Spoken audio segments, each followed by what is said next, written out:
welcome to Good evening. Love of the Game, episode 13. Episode 13, guys. We're doing well. I'm the host today. Manny is currently unavailable at the moment, so I'm taking up the The reins. the reins. Yeah. Yes, so I'm here. So I'm here with Bengs. How you doing, Bengs? How's everything going? I'm doing well, man. It's a good week. It's not too cold outside. Amorim's here. Ten Hag's gone. Couldn't complain. Oh, we'll get into that. We'll get into that for sure. And yeah, and also Pedro, how's everything going? Back, man. O is back. The O is back. The O is back. And yeah, speaking of back, let's talk about United. They had a game against Ipswich. New manager. Yeah. New bounce, new interviews, storyline and jacket. What jacket? Yeah, the Hoodwood jackets. 81 seconds. So I always knew. Yeah. Whenever Manny's not on this call, there's always it tips a certain way. Yeah. I get rushed every week. I get rushed every week on this. No, you don't. Yeah. Well, actually, you did used to be fair. But yeah, you're right. The bounce did only last for bits for the first part of the first half, where you could see there was intensity, and then after that, you could see that the players didn't actually know fully what they were gonna do, because you could see actually that a lot of them were kept looking to the sidelines, and then Amorim was shouting like direction. So, but that's gonna happen, isn't it? And he said like he wants to focus on these players and wants to focus on driving through his ideas and philosophy.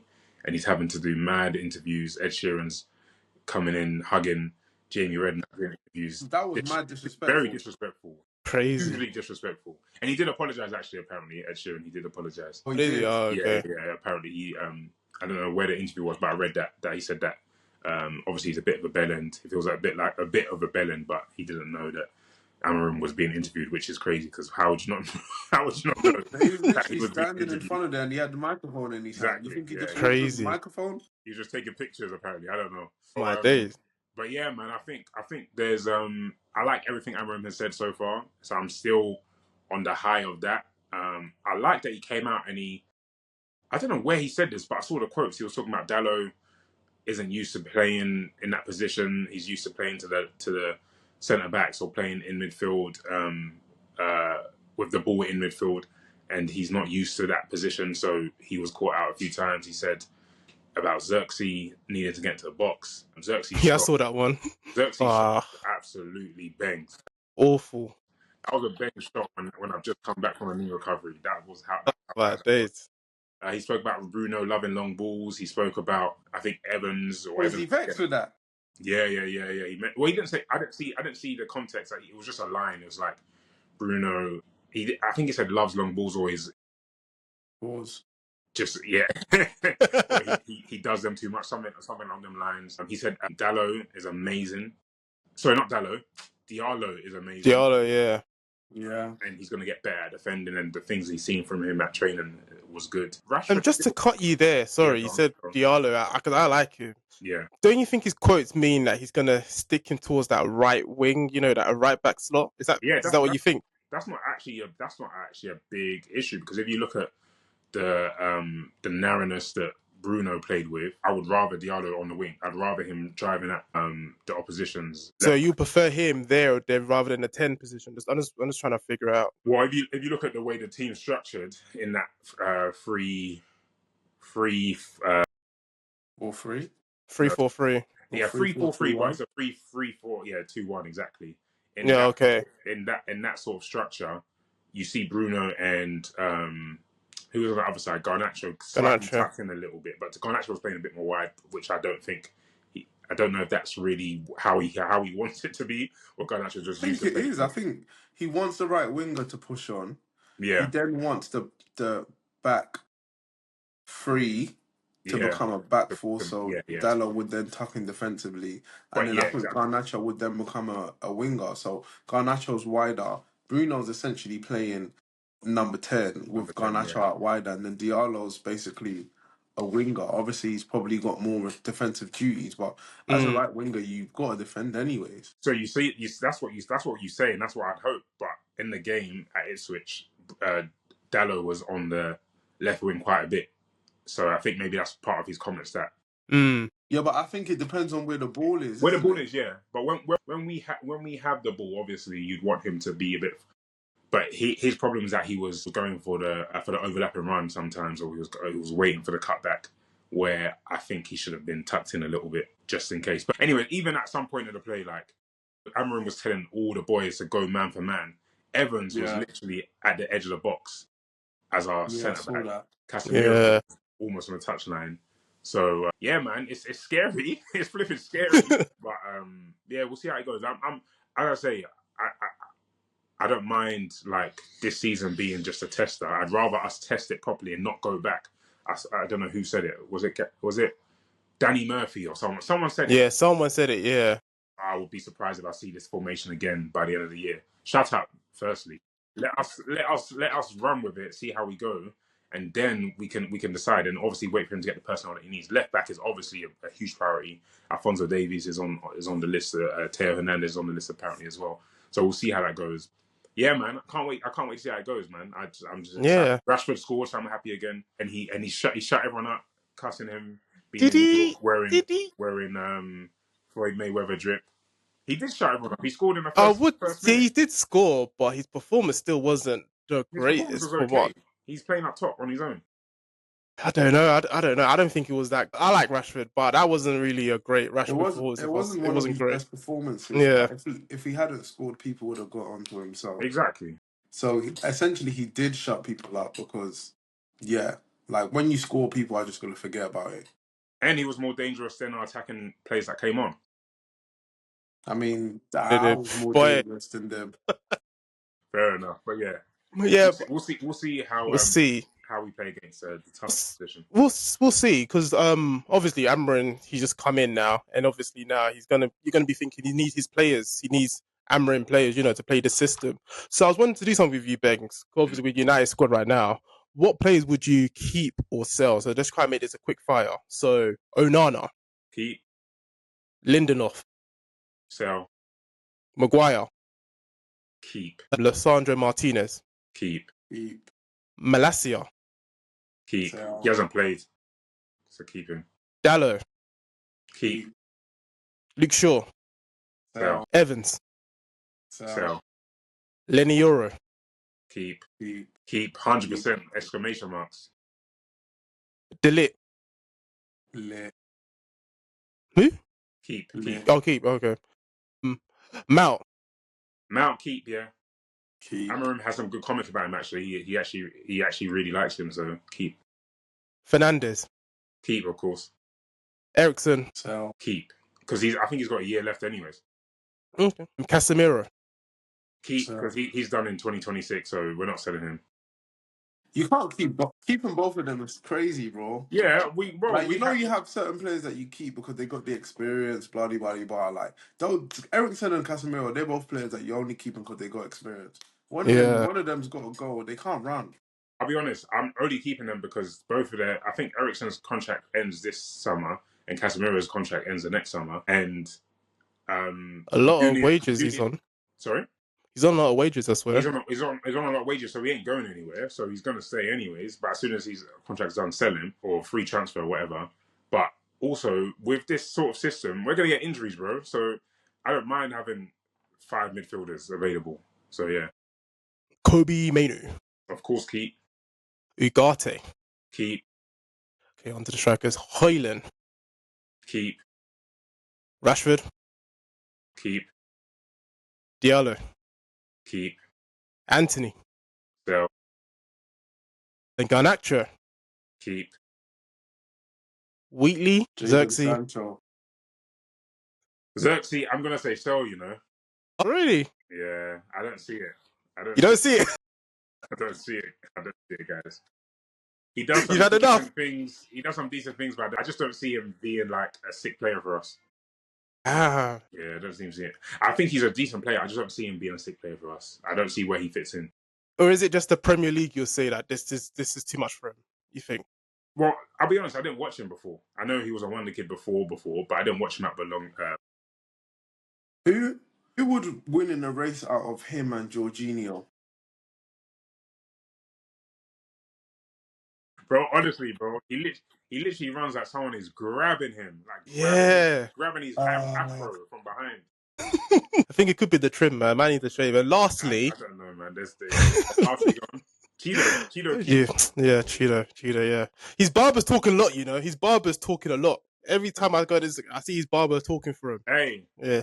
Apparently he's on a team sheet tomorrow. So whatever they were playing. Is it? Yeah. Oh damn! Congrats. Okay, we'll see how he played 21s yet. Yeah, he hasn't played 21s. He's just 19. Okay. They're gonna take him to flipping Amsterdam. I don't know where the game is. I don't know if it's at Old Trafford or at AZ, but yeah, he's on the team sheet apparently.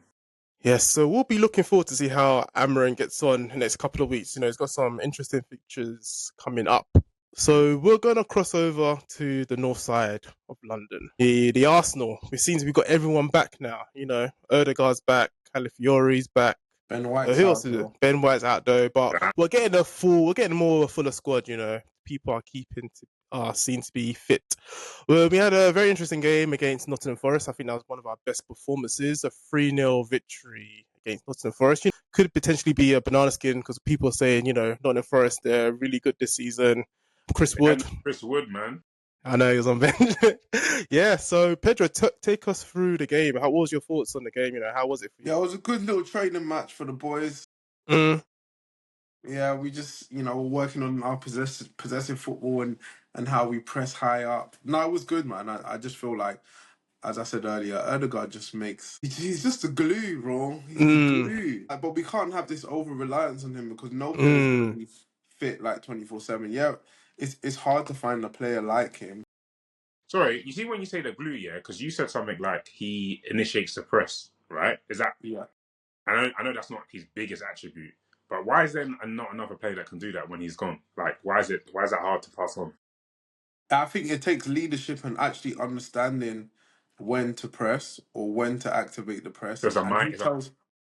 Yeah, like he understands the game so well. You can see, like he's telling people where to go and when to go. Even the goal that we conceded against Chelsea, he saw it happening. Like there's like a clip of him being like, "Look, that player's going in there." So yeah, he will be like, "Okay, now we're going to press." So yeah, like he just understands it a lot more, and yeah, just creatively, like we don't. It's like when he plays, Saka's just happy. He's so happy. He loves them. He loves them 1-2. Loves it. It's like Saka he has a spring in his step. He's got a beat in his bonnet. Like Saka's just happy, and them two are just playing on the right. They forget that anyone else is on the pitch. Literally, someone said something. Someone said something funny. Like it reminds me of the times when Lexus and Ozil were playing together. Just only those two passing to each other. Yeah. Bro, it's too lit. Like, no, it was a good game, and it's good to have him back fit. And then it's also nice that our young blood, Wanyeri, came on and got his first Premier League goal.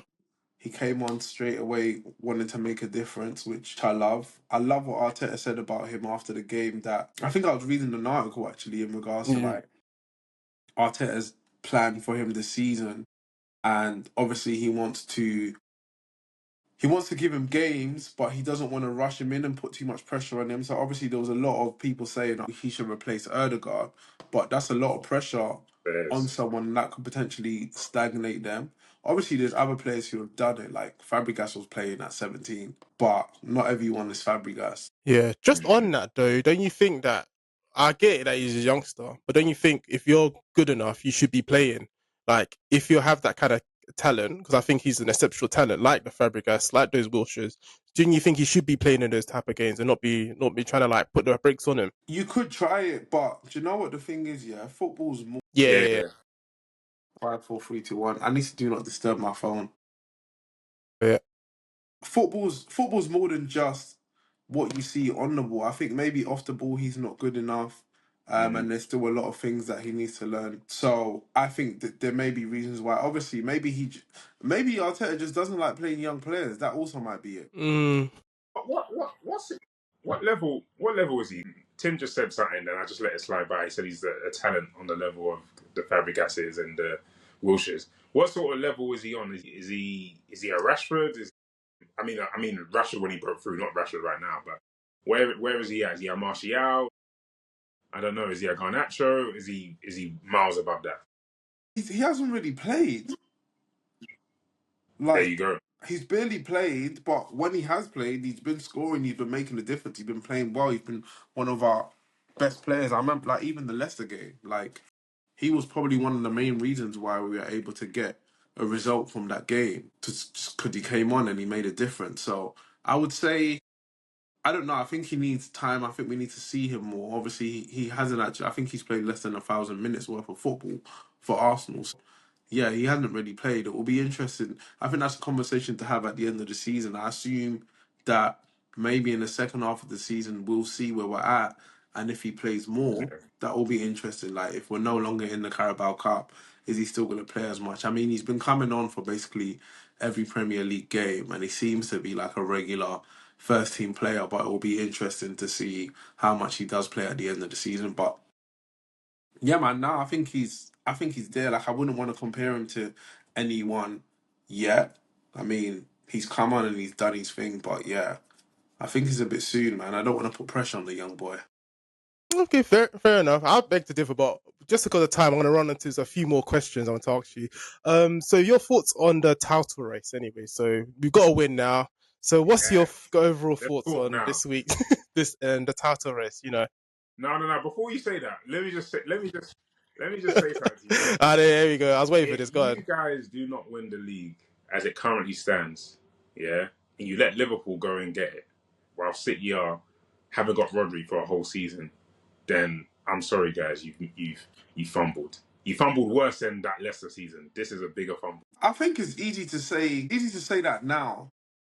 Like, and it's like, how can you say that? You're saying that now when we're like 10 points behind them. 9 points behind them, and now City have lost their game. It's like, you can say that if it was a case where we were closer to Liverpool, I think it's easier to say that. But you're saying that when we're already 10 points behind. Yeah, like, we didn't start the season well, but I think it's a crazy task now. Don't get me wrong, I agree that it's a big opportunity miss, but I think it's going to be a huge task now to try and catch Liverpool, because then we're expected to essentially be perfect, which we did for large portions of the season last season. But then we're also expecting Liverpool to not be perfect, which I can see. Like, Same. I can see Liverpool dropping points. They're gonna drop points. I can see that. But yeah, I think if we stay injury free, like, to our key players, I think we have a chance. If we get a big injury to Saka, Erdegaard, those are the main two, to be honest. Also, you think if you get one of your centre backs, you're cool? If Gabriel gets injured, I think that I'm assuming Calafiori will do okay. Same as Saliba. Well, if Ben White is playing, I think, he can go in there for Saliba. But yeah, the main thing, I don't think we have a replacement for Erdegaard or Saka, because Raheem Sterling it's not the one. He's finding his. He got an assist, so he's finding his feet. Yeah, just on that, you just yeah, he got an assist, but good. Hopefully that'll lead to better things. But you just touched on Erdegaard, because obviously Erdegaard is one of my favourite players for Arsenal. I think he's one of Arsenal's best players.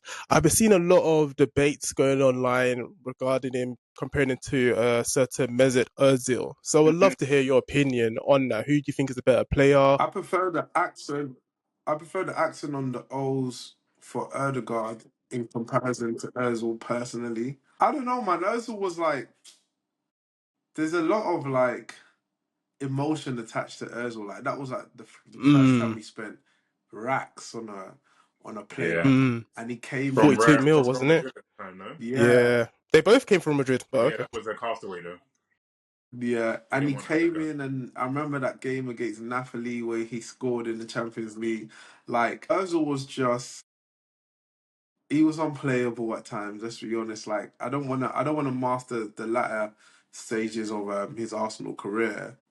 I don't want to allow that to mask my judgment on him. Ozil was quality. He was class. His final ball was absolute. The weight on his passing, his choice of passing was just phenomenal. And the way he would glide past, I feel like he changed as a player from when he was at Real Madrid to when he was at Arsenal. I feel like he would like take on players more. When he was at Real Madrid, he was a lot more direct. But if I had to have both of them in my team, if I was Arteta, I'd pick Odegaard, mainly because Erdegaard wins his duels, man. Yeah. But then you think I don't know. Do you think it's down to like the management telling him what to do? Because I think Wenger gave Özil like do what you want. But say if you had a manager like Arteta, like giving certain instructions, like this is the requirements that you need to I don't meet. know if that's You could ever have seen been a different Özil though. Özil. I don't. Okay, fair Unless enough. every team. To be fair, when he was in like Spain and Germany, to be fair, he might have been afforded that the license to roll. Maybe if he was at Arsenal, he might.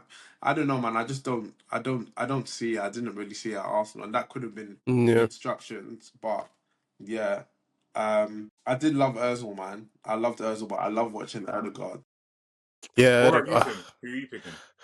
I don't like. Do you know what it is? I think when it comes to like creativity, I have to give it to Özil. I think Özil is just he's someone that will create regardless. But Odegaard almost comes with that full package of controlling and creating and chance creation. So it's a tough one for me because I think I'll just go Odegaard because I just love what he does everything. He literally does everything. Yeah, Odegaard is like but a more like a game controller. yeah, Özil game is controller. like, in the final third, he's just moment. A wizard. The moment. Yeah. He was a wizard. But I think people will rate him more if he had someone with him that will finishes them chances because Giroud, you hate Giroud, you will bring him up anytime. They all have blood on their hands because of what they've done to Özil. They wasted a couple of years of his career. Yeah, wasted it. So I look at them, I'm thinking you caused a lot of grief and time on Özil. Yeah. And speaking of time, I think that's all we have. That's all we have for today, this week. Thank you for watching. I just want to give a special shout out to Jury and Timber, man. Oh, yes. Because at one point, I remember I saw in the game where he was like to Saka, don't worry about Callum. You stay up there, mate. You stay up there. Yeah, we dealt with Callum, dealt with that guy. Now, no more comparison between them two now. I think the lineup on Saturday, barring actually Jesus started. Is what it's a Rice, I think. Yeah. Barring Rice. Did Jesus stink on Saturday? He was okay. It was okay. He started off well, then got kind of disappeared towards the end. He needs a goal, man, or 6 actually. But I did like is that he rested Havertz. I actually like that. We need to rest players, and Arteta needs to get better at rotating players. And you need to go for a striker. Yeah, probably. But I don't know, man. Havertz has been scoring, but can we score more? More? And if I'm happy they can. That's like saying, can I have in the most competitive league, like, should I get someone in that's gonna score me 10 more goals? You're always gonna say yes. Yeah. So it's like obviously that's hard to find, like one of them players that's just gonna do the work and get the goals and isn't a big it doesn't mess up the dressing room and like one of those huge egos that just annoys everyone. But someone's just gonna come in and do the work. Like a Chicharito, you just need someone like that, man. He's gonna pop and score goals. I don't want a Chicharito, man. Raw. Yeah, don't disrespect my guy Chicharito, bro. In fact, I wouldn't want a Chicharito. Next week, Tim, we're gonna do a list of strikers more effective than Chicharito, and then let's see that homework. Okay, let's leave that as homework. He was a fox in the box. Chicharito is Francis Jeffers, bro. Come on, Francis Jeffers, all them. Chicharito at Arsenal right now in this team, he's getting 15 a season. Yeah, so is Havertz. Oh, shut up. So is Havertz. Shut up, bro. We'll see how that goes. You said 10 more goals. Chicharito's not getting 25, bro. He's not got the link up. His link up is whack. All right. All right, then. Thank you, guys. This has been another episode. We'll be back next week. Love and kindness.